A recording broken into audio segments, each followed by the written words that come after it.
So many of us believe that prophecy can automatically come to pass without our help. But I believe prophecy can be hindered if one, if it's not known, two, if it's not remembered, and three, if it is not believed. Let me explain. If it's not known, Genesis 25:23 tells us that of the twins in the womb, Rebecca knew that the younger would be served by the older.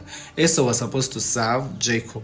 And here we have Jacob, after him running, he's trying to come back, but he's so afraid of Esau. He thinks Esau is going to kill him because he sold him the birthright. Little did he know that all things were like according to the prophecy, according to plan. Because actually this story may be like, you may think it's unfair, but it's actually a foreshadowing of Jacob representing us, the children of faith, all sons of faith who believe the New Testament creation, and Esau was representing the Old Testament creation. Esau worked a lot, and the father liked him. The Bible says he always was in the fields working.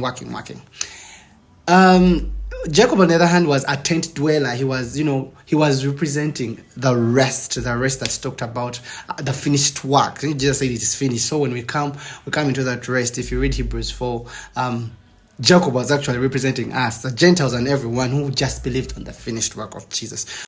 So if Jacob knew the prophecy, he would not have been so afraid of Esau. Two, if prophecy is not remembered. In 2018, a man came and prophesied to me that he had seen me on an aeroplane by that time the following year.